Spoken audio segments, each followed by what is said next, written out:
दोस्तों आज की सबसे पहली और बड़ी खबर, आज से बिना पास निकले तो देना होगा जुर्माना। दोस्तों झारखंड में आज से बगैर ई पास के प्राइवेट वाहनों के चलने पर पूर्ण प्रतिबंध होगा। रेल या हवाई जहाज पकड़ने के लिए अगर कोई प्राइवेट वाहन से जाता है तो उसे टिकट और वैध परिचय पत्र दिखाना अनिवार्य होगा। बाइक कार दोनों से शहर के अंदर या झारखंड के अंदर आने जाने के लिए ई पास अनिवार्य है। बिना पास के पकड़े जाने पर पुलिस जुर्माना वसूलेगी। स्वास्थ्य समस्या और अंतिम संस्कार के लिए आवागमन को छोड़कर सभी तरह के मूवमेंट के लिए ई पास दिखाना जरूरी है। 7 दिन में झारखंड के 49,000 से ज्यादा कोरोना संक्रमित हुए ठीक, रिकवरी रेट 20वें स्थान पर। 1 अप्रैल से 14 मई तक राज्य में 1.40 लाख से ज्यादा लोग कोरोना को हरा चुके हैं। 49,000 से ज्यादा तो केवल 7 दिन में कोरोना से ठीक हुए हैं। इसके बाद भी हम देश में रिकवरी रेट में पिछड़ रहे हैं। रिकवरी रेट के चार्ट में अभी भी हमारा नंबर देश में 20वें स्थान पर है। रिकवरी के मामले में हमारा पड़ोसी बिहार, बंगाल, उत्तर प्रदेश, छत्तीसगढ़ हमसे बेहतर हैं। विधायक बंधु तिर्की ने कहा, झोला छाप डॉक्टरों को कोरोना के इलाज की ट्रेनिंग दे हेमंत सरकार। दोस्तों विधायक बंधु तिर्की ने झारखंड के सीएम हेमंत सोरेन को पत्र लिखा है। बंधु तिर्की ने मुख्यमंत्री को सुझाव दिया है कि झोला छाप यानी ग्रामीण चिकित्सकों प्रशिक्षण, जी हाँ, ग्रामीण चिकित्सकों को प्रशिक्षण देकर ग्रामीण इलाकों में उनकी सेवा ली जा सकती है। विधायक बंधु तिर्की ने कहा कि कोरोना महामारी की दूसरी लहर विकराल रूप ले चुकी है।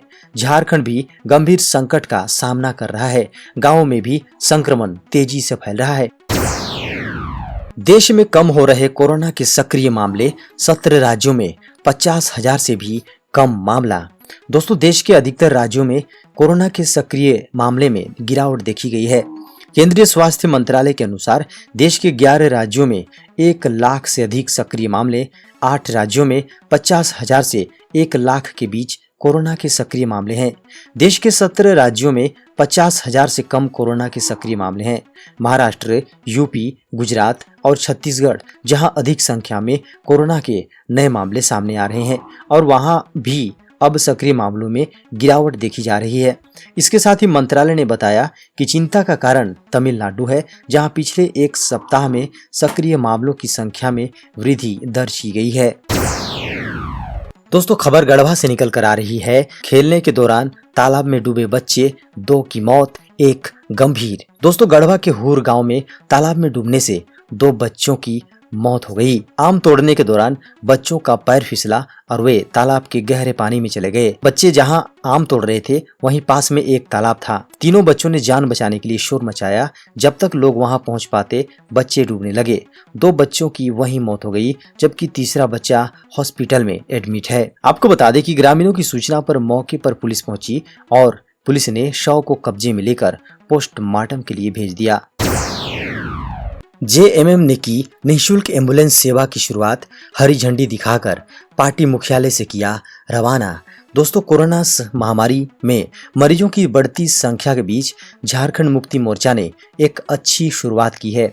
झारखंड मुक्ति मोर्चा केंद्रीय कार्यालय से शनिवार को एक ऑक्सीजन युक्त एम्बुलेंस को हरी झंडी दिखाकर रवाना किया गया। पार्टी की ओर से यह एम्बुलेंस जरूरतमंद लोगों को निःशुल्क मुहैया कराया जाएगा। आपको बता दें कि एम्बुलेंस के लिए 8789493599 पर कॉल कर सकते हैं। जरूरतमंद लोगों को निःशुल्क एम्बुलेंस सेवा दी जाएगी, जिसके लिए नंबर जारी कर दिया गया है। लोगों के द्वारा फोन करने के बाद एम्बुलेंस कोरोना संक्रमित मरीज के घर जाकर मरीज को अस्पताल पहुंचाने का काम करेगी। झारखंड में बनेंगे स्मार्ट स्कूल, आईटी लैब होंगे स्थापित। झारखंड में सरकारी स्कूलों को स्मार्ट बनाने की कवायद शुरू हो गई है। स्कूलों में आईटी लैब बनाने से लेकर प्रोजेक्टर तक लगाने की योजना राज्य सरकार की ओर से तैयारी की गई है। साथ ही राज्य में नए आवासीय विद्यालय भी खोले जाएंगे। इस संबंध में राज्य शिक्षा विभाग की ओर से प्रस्ताव तैयार कर केंद्र सरकार को भेजा गया है। 1228 सरकारी स्कूल को स्मार्ट बनाया जाएगा। विभिन्न मीडिया रिपोर्ट और लाइव हिंदुस्तान.com में प्रकाशित खबर के अनुसार राज्य के 1228 सरकारी स्कूलों में स्मार्ट क्लास बनाया जाएगा। वहीं 1000 सरकारी स्कूलों में आईसीटी लैब की स्थापना की जाएगी। साथ ही नए 5 आवासीय विद्यालय भी खोले जाएंगे। इंग्लैंड दौरे के लिए भारतीय महिला सीनियर क्रिकेट टीम की घोषणा कर दी गई। इस दौरे में भारतीय महिला टीम एक टेस्ट, 3 वनडे और 3 टी20 मैच खेलेगी। भारतीय टीम में झारखंड की विकेट कीपर बल्लेबाज इंद्राणी रॉय का चयन तीनों फॉर्मेट के लिए किया गया है। कोरोना वैक्सीन लगाने पहुंची टीम को ग्रामीणों ने खदेड़ा, लक्षण दिखने पर भी नहीं करा रहे जांच। दोस्तों, गुमला के मंजीरा गांव में एएनएम और स्वास्थ्य कार्यकर्ताओं को देखते ही लोग इकट्ठा हो गए और सरकारी टीम को खदेड़ दिया। गांव के लोग वैक्सीन का बहिष्कार कर रहे हैं। वे सर्दी बुखार आने पर झोला छाप डॉक्टर या ओझा का सहारा लेकर अपना इलाज घर पर ही करा रहे हैं। इसके कारण 15 दिनों में 10 लोगों की अभी तक मौत हो चुकी है।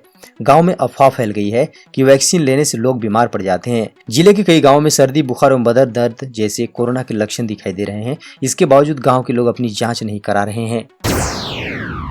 21 दिनों से गायब 8 साल के मासूम बच्चे का शव कुएं से बरामद।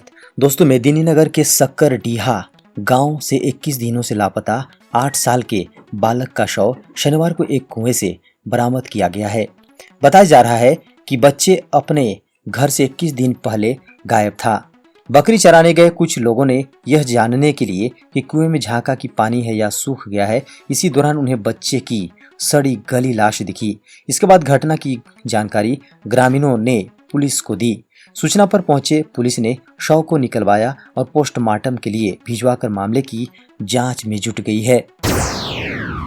दोस्तों, झारखंड में ई पास को लेकर झारखंड हाईकोर्ट में जनहित याचिका दायर। रांची के धुरवा निवासी राजन कुमार सिंह ने झारखंड हाईकोर्ट के अधिवक्ता अनूप अग्रवाल के माध्यम से ई पास की पेचीदगियों को खत्म करने की मांग को लेकर हाईकोर्ट में जनहित याचिका दायर की है।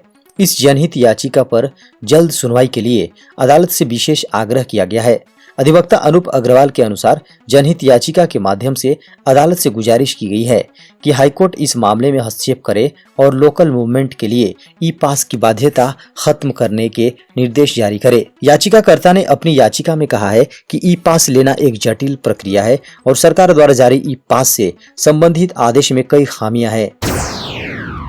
झारखंड में रोज संक्रमित हो सकते हैं 2000 बच्चे, इलाज के लिए कितनी तैयार है सरकार। दोस्तों, कोरोना संक्रमण की तीसरी लहर सबसे ज्यादा बच्चों को प्रभावित करने वाली है। महामारी विशेषज्ञों का कहना है कि तीसरी लहर में संक्रमित होने वाली कुल आबादी का 50% आबादी बच्चों की होगी। भारत सरकार के प्रधान वैज्ञानिक सलाहकार के विजय राघवन और केंद्रीय स्वास्थ्य मंत्रालय ने भी कहा है कि कोरोना संक्रमण की तीसरी लहर बच्चों के लिए बेहद खतरनाक होगी। अब जबकि कोरोना संक्रमण की तीसरी लहर को बच्चों के लिए ज्यादा घातक होने का अनुमान लगाया जा रहा है, तो ये समझना जरूरी है कि झारखंड में बच्चों के इलाज के लिए क्या सुविधाएं हैं और कितने अस्पताल हैं जहां बच्चों के लिए अलग से सुविधा है। मौसम विभाग ने किया अलर्ट। झारखंड में 17 से 18 मई तक चक्रवाती तूफान टाउटे का रहेगा असर। दोस्तों, झारखंड के मौसम में 17 मई से फिर बदलाव होगा। इस बार मौसम में बदलाव साइक्लोनिक सर्कुलेशन या फिर टर्फ की वजह से नहीं, बल्कि अरब सागर में आने वाले चक्रवाती तूफान टाउटे की वजह से होगा। इसका असर 18 मई तक रहेगा। चक्रवाती तूफान के प्रभाव से झारखंड में आसमान में घने बादल छा सकते हैं और कई इलाकों में बारिश भी हो सकती है। तूफान का नाम म्यांमार की ओर से जंगली छिपकली के नाम पर दिया गया है। झारखंड में कोरोना के बाद अब ब्लैक फंगस ने बढ़ाई टेंशन। दोस्तों, अन्य राज्यों की तरह झारखंड में भी इसके मामले सामने आ रहे हैं।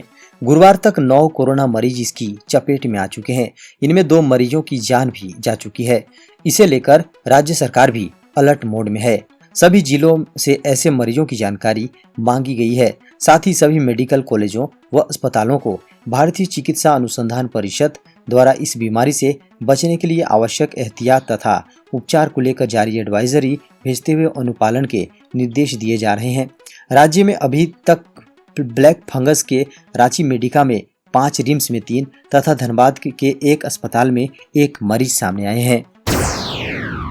पीएम मोदी ने वैक्सीनेशन व टेस्टिंग बढ़ाने पर दिया जोर। राज्यों से कहा तुरंत इंस्टॉल किए जाएं स्टोरेज में पड़े वेंटिलेटर्स। प्रधानमंत्री नरेंद्र मोदी ने शनिवार को देश भर में कोविड-19 के कारण हालात और कोरोना वैक्सीनेशन की प्रगति की समीक्षा के लिए एक महत्वपूर्ण बैठक की। बैठक में प्रधानमंत्री ने देश में जारी वैक्सीनेशन अभियान से जुड़े तमाम मसलों पर चर्चा की और टीकाकरण की प्रक्रिया में और तेजी लाने को कहा। साथ ही केंद्र की ओर से भेजे गए वेंटिलेटर जिन राज्यों में अब तक इस्तेमाल नहीं किए गए हैं उन्हें तुरंत इंस्टॉल करने का सख्त आदेश दिया गया है।